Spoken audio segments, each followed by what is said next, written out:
Hello friend, welcome back to my YouTube channel. आज हम लोग इस वीडियो में कक्षा 10वीं हिंदी गोधुली अध्याय 1 जिसका नाम है श्रम विभाजन और जाति प्रथा और इसके लेखक है डॉक्टर भीमराव अम्बेडकर। तो इस वीडियो में हम लोग इस अध्याय के जितने भी क्वेश्चन आंसर है सारे क्वेश्चन आंसर को करेंगे। तो चलिए आइए शुरू करते हैं।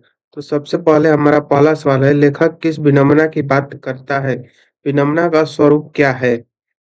विनम्रता का मतलब नकल जो आध्यात्मिक बात होता है वो क्या बात कर रहा है उसके बारे में जानेंगे। तो लेखक उस विनम्रता की बात करता है जिसके कारण आज के समाज में जातिवाद बहुत तेजी से आगे बढ़ रहा है, यानी कि लेखक उस बारे में बात करना चाहता है जिसके क्या हो रहा है कि आजकल जो है जातिवाद बहुत तेजी से आगे बढ़ रहा है। लेखक का कहना है कि इस युग में भी कुछ लोग जातिवाद के समर्थक और उसके पोशाक से बंधे हुए हैं, जातिवाद के पोशाक से बंधे हुए हैं, यानी कि जो जिस जाति से है उसी काम में को करेगा। जबकि विश्व के किसी समाज में जातिवाद आधारित श्रम विभाजन नहीं है, और विश्व के जितने भी समाज है उसमें जातिवाद आधारित श्रम विभाजन नहीं है। विनम्रता का प्रमुख कारण यही है।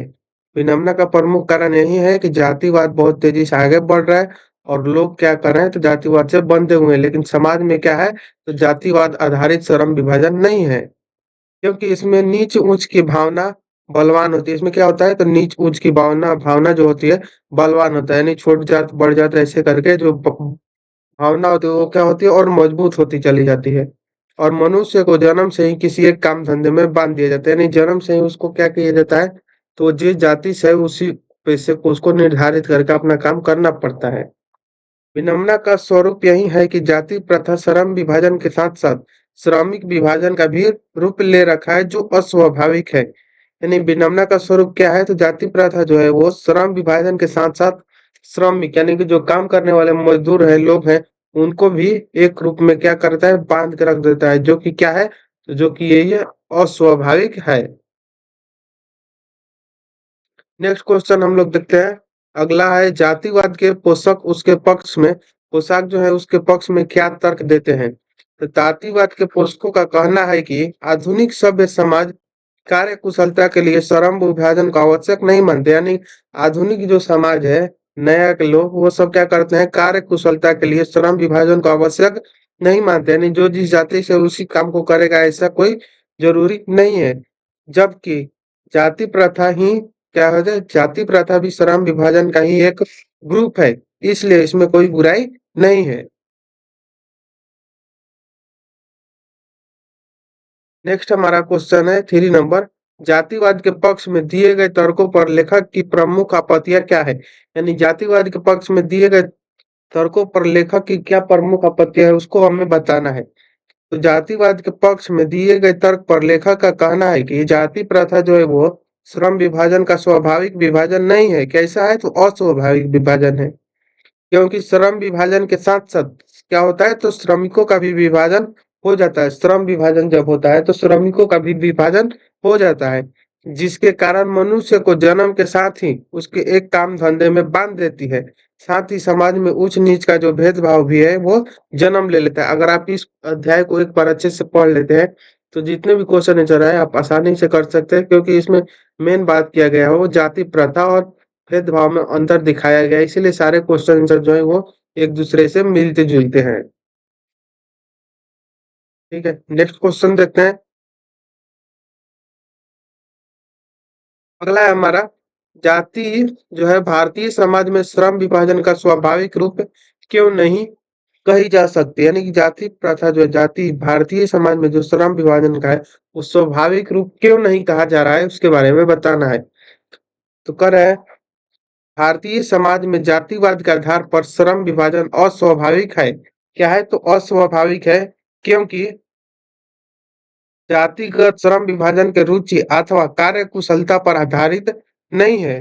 क्या है तो रुचि यानी कार्य कुशलता, यानी जो मनुष्य को अगर उस काम में मन नहीं है वो चाहे कि दूसरा काम कर ले तो वो नहीं कर सकता है, बल्कि माता के गर्भ में ही श्रम विभाजन कर दिया जाता है। बल्कि क्या किया जाता है तो उसको माता के गर्भ में ही उसका श्रम निर्धारण कर दिया जाता है कि ये आगे चल के क्या करेगा, जिसके कारण व्यक्ति को जीवन भर के लिए किसी निश्चित व्यवसाय से बांध दिया जाता है। जिसके कारण क्या होता है उसको किसी एक ही निश्चित व्यवसाय या काम धंधे में बांध दिया जाता है।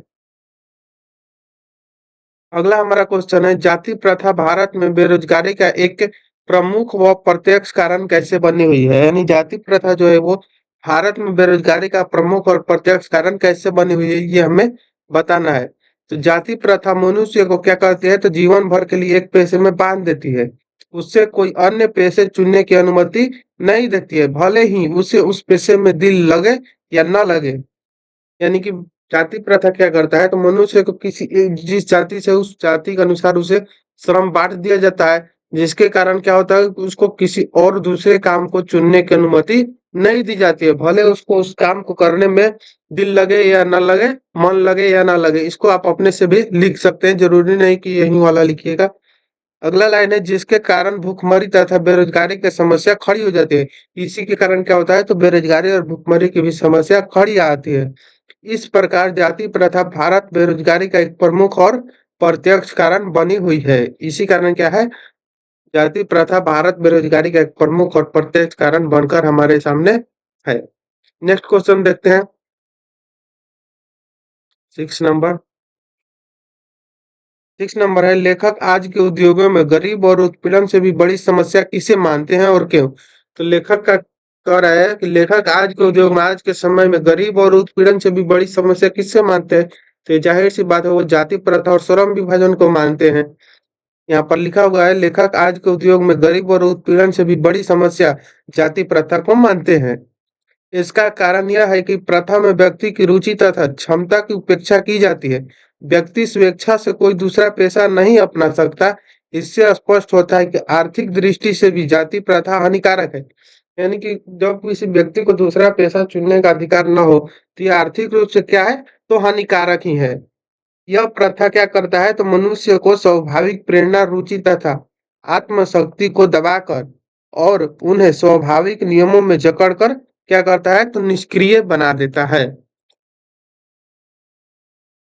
सेकेंड लास्ट हमारा क्वेश्चन है, लेखक ने पाठ में किन प्रमुख पहलुओं में से जाति प्रथा को एक हानिकारक प्रथा के रूप में दिखाया है? यानी कि जो लेखक है वो पाठ में किन पहलुओं से जाति प्रथा को एक हानिकारक प्रथा के रूप में दिखाया है? लेखक ने पाठ में जिन प्रमुख पहलुओं से जाति प्रथा को एक हानिकारक प्रथा के रूप में वर्णन किया है वे क्या है, तो निम्नलिखित हम नीचे लिखे हैं। जाति प्रथा पर आधारित श्रम विभाजन स्वाभाविक नहीं। क्या पहला पॉइंट है, जाति प्रथा पर जो आधारित है वो श्रम विभाजन क्या है, तो स्वाभाविक नहीं है, क्योंकि ये श्रमिकों के रुचि पर आधारित नहीं है, ये जाति पर आधारित है। यह श्रमिकों में भेदभाव पैदा कर दे, श्रमिकों में क्या करता है, तो भेदभाव पैदा करता है। इस विभाजन में उच्च नीच का भेदभाव उत्पन्न होता है, जिससे क्या होता है, सामाजिक एकता पर क्या होता है, तो दुष्प्रभाव पड़ता है। यह श्रमिक विभाजन रुचि आधारित न होने के कारण श्रमिकों की कार्य क्षमता पर दुष्प्रभाव डालता है। यह श्रम विभाजन मनुष्य को माता पिता का आधार पर घर में ही पैसा तय कर देता है तथा पेशा तय कर देता है तथा सदैव के लिए किसी निश्चित व्यवसाय में बांध देता है।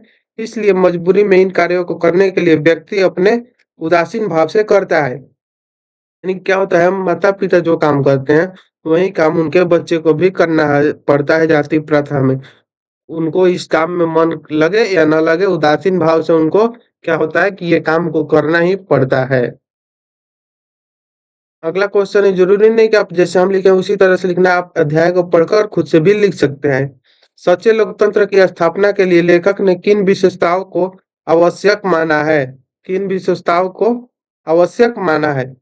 तो सच्चे लोकतंत्र की स्थापना के लिए लेखक ने समाज में स्वतंत्रता, समानता तथा भाईचारा का भाव होना आवश्यक माना है। कैसा भाव होना चाहिए? समाज में स्वतंत्रता, यानी कि सबके पास आजादी होनी चाहिए, वो अपना पेशा खुद से चुने तथा एक दूसरे के साथ भाईचारा और भावना होना आवश्यक है। लेखक का मानना है कि ऐसे ही समाज में सबके कल्याण एवं सहयोग की भावना होती है। समाज में बहुविधि हितों में सबका समान भाग होता है, सभी एक दूसरे की रक्षा के प्रति सहज रहते हैं। ऐसे समाज में इतनी गतिशीलता होती है तथा दूध पानी की तरह भाईचारे का मिश्रण होता है। यानी कैसा मिश्रण होना चाहिए? दूध पानी की तरह, दूध और पानी के मिश्रण की तरह भाईचारा होना चाहिए। इतना ही टोटल क्वेश्चन था, तो मिलते हैं नेक्स्ट वीडियो में नेक्स्ट टॉपिक के साथ। तब तक के लिए जय हिंद।